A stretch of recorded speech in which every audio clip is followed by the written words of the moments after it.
Good morning student. Biology में हमने chapter जो है रिप्रोडक्टिव हेल्थ जो है स्टार्ट किया हुआ है और उसमें जो है आज हम लोग नया टॉपिक स्टार्ट करेंगे, दैट इज़ द एसटीडीज जिसका फुल फॉर्म है sexually transmitted diseases. Sexually transmitted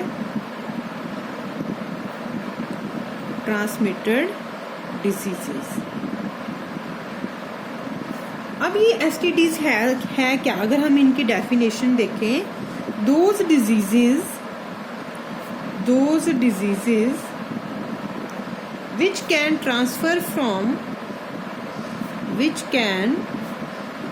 transfer from one person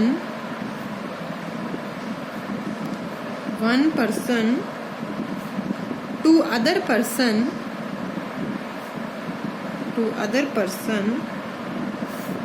through the sexual contacts.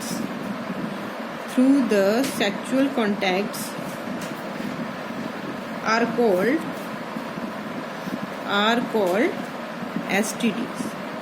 वो बीमारियां जो कि एक पर्सन से दूसरे में ट्रांसफर किसके थ्रू होती है? सेक्सुअल रूट्स के थ्रू, सेक्सुअल कॉन्टैक्ट्स के थ्रू होती है, उन्हें एसटीडीज कहा जाता है।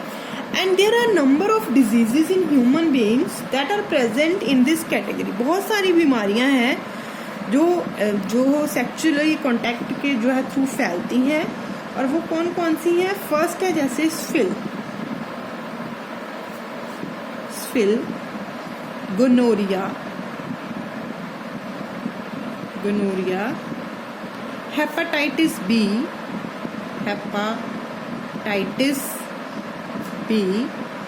Ads, herpes,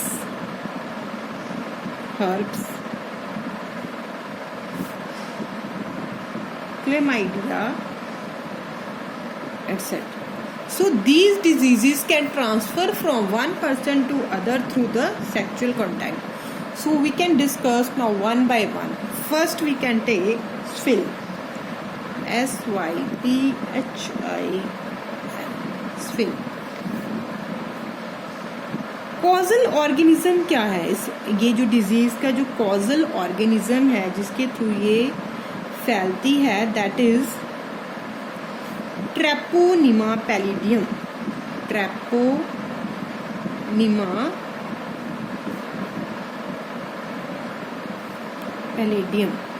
this is the causal organism of this disease. अगर हम मोड ऑफ ट्रांसमिशन की बात करें, मोड ऑफ ट्रांसमिशन कैसे फैलती है?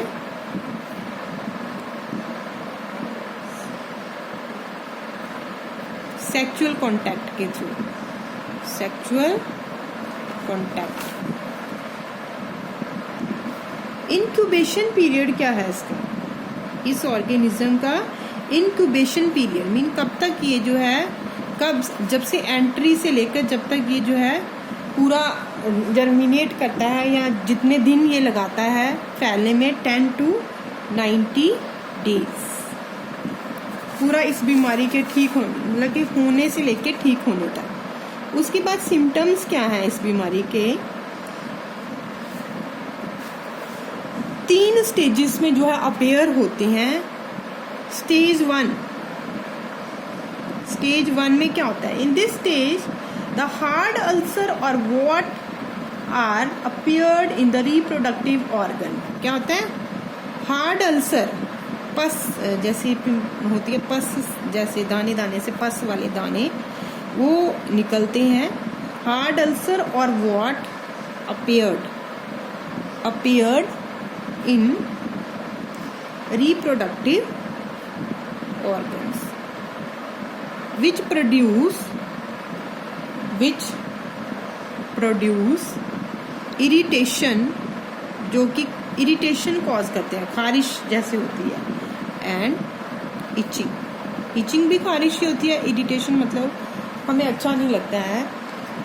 उसके बाद जो है सेकेंड स्टेज 1 आती है, स्टेज 2 आती है बेटा। अब ये जो स्टेज 2 है इसमें क्या है, अगर कि प्रॉपर ट्रीटमेंट नहीं होता स्टेज 1 का, तो ये जो स्टेज 2 आती है, इसमें होता क्या है, इसमें ये जो वॉट होते हैं, ये जो हमने हार्ड अल्सर कहा है, ये हील्ड अप हो जाते हैं, ये मतलब कि फट जाते हैं और ये मतलब कि पस जो है बाहर निकलने लग जाता है। तो वॉट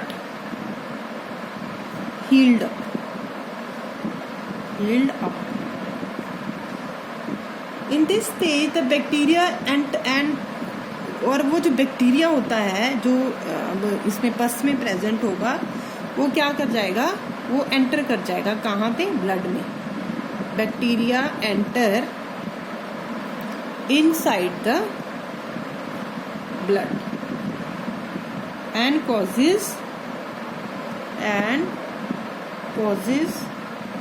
हेयर फॉल, बाल झड़ने लग जाते हैं, and weakening of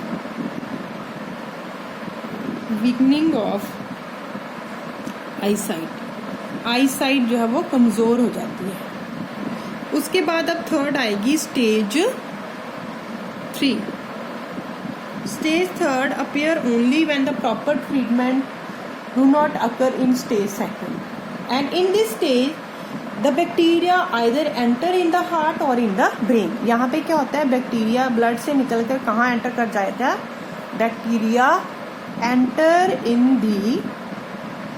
the heart और brain and it cause heart attack, जिसकी वजह से हार्ट अटैक हो जाता है, हार्ट अटैक, और कॉज पैरालिसिस, या पैरालिसिस हो जाएगा या हार्ट अटैक हो जाएगा। And even the person enter in the coma, person जो है वो कोमा में भी एंटर कर सकता है। So these are the symptoms of this disease. उसके बाद जो है ट्रीटमेंट क्या है इस बीमारी का, ट्रीटमेंट है कि ये जो डिजीज है it is cured by using antibiotics,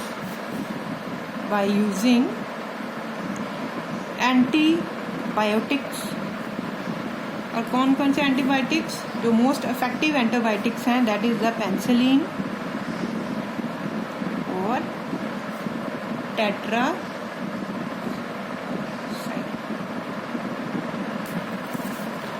So this is all about the first disease that is the स्फिल।